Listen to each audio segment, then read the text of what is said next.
A man once came to Al-Ghazali completely broken.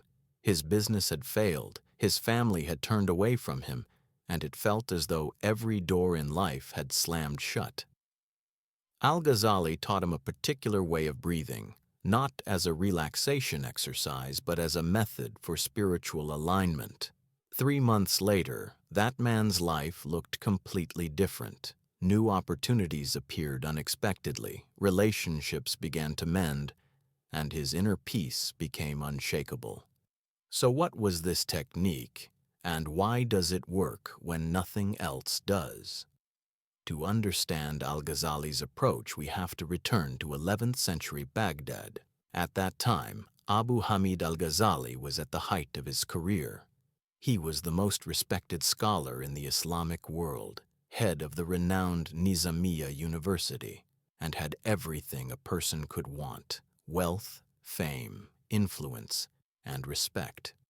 But despite these accomplishments, Al-Ghazali felt deeply unfulfilled. He had mastered law, theology, and philosophy, but he sensed something was missing. He knew about the divine, but he did not feel connected to it. He could teach others about spiritual truths, but his own heart felt closed. Then came the turning point. In 1095, Al-Ghazali went through what we would now call a psychological and spiritual collapse. He could not eat, could barely speak, and was unable to continue teaching. His entire framework of understanding fell apart. He realized that his vast knowledge was just intellectual information. It had not transformed him at a deeper level. This realization led him to make a radical decision. He gave up his prestigious position, left behind his comfortable life in Baghdad, and set out on a spiritual quest. He traveled through Damascus, Jerusalem, and Mecca, seeking not more theory, but direct experience of the divine. It was during this time of withdrawal and seeking that Al-Ghazali discovered the breathing practice that would become central to his spiritual life. He came to understand that breathing is not merely a biological process, but a bridge between the physical and spiritual realms. In his major work, The Revival of the Religious Sciences, Al-Ghazali writes that breath carries more than air. It carries divine energy, spiritual presence, and the power to transform one's state of consciousness. Yet most people, he said, breathe mechanically and miss the incredible potential hidden in each breath. Al-Ghazali's insight was simple but profound. Every breath is a silent dialogue with the divine. Inhaling is an act of receiving life directly from its source. Exhaling is an act of releasing everything that blocks connection to that source. But his technique goes beyond simply breathing slowly or deeply.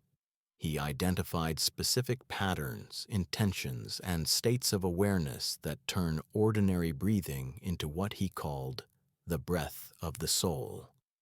The practice begins with what he called the breath of remembrance. This means focusing your full attention on your breath, but not in a mechanical way. Each inhale is taken with the awareness that it is a gift from the divine. The first stage is what he described as purification breathing. Inhale slowly through the nose as if you are drawing in divine light and guidance. Hold it briefly with gratitude, then exhale slowly through the mouth, consciously releasing fears, anxieties, negative thoughts, anything that clouds the heart. But Al-Ghazali taught that this was only the beginning. He discovered that silently repeating certain divine names with the breath produces powerful effects. Breathing in while inwardly reciting, "There is no God but God," and breathing out with "Muhammad is the messenger of God," creates deep alignment with divine truth. The second stage is the breath of the heart. Here, one imagines that the heart itself is breathing. Each inhalation expands the heart with divine light, and each exhalation radiates that light through the entire body. Al-Ghazali explained that the heart possesses its own form of knowing, a deeper intelligence beyond the rational mind. Breathing in this way activates that deeper perception, allowing guidance and inspiration to emerge naturally. The third stage is what he called the breath of unity. This is the highest level of the practice, where breathing becomes so synchronized with divine presence that one feels their personal breath merging with the universal breath. At this stage, he taught, one's will aligns with divine will, and what previously seemed impossible begins to unfold. Al-Ghazali was clear that this practice is not only about technique, but about the inner state one brings to it. He emphasized sincerity, humility, and purity of intention. This is not about forcing life to conform to personal desires, but about aligning oneself with what serves the highest good. When practiced consistently, this method brings several transformations. Emotional states become stable, fears lose their power, and what Al-Ghazali called tranquility of the heart begins to take root, a deep peace that remains steady regardless of circumstances. Intuition becomes sharper, solutions to problems appear, and opportunities are recognized that were previously overlooked. Relationships also improve because a person aligned with inner peace becomes naturally more compassionate and understanding. But perhaps the most significant effect, according to Al-Ghazali, is that this practice opens the doors of divine mercy. Life begins to flow more easily, help arrives from unexpected sources, and what felt like closed doors begin to open. Al-Ghazali recommended a specific time to practice, before dawn, during what he called the time of blessed breath, when the spiritual atmosphere is most receptive.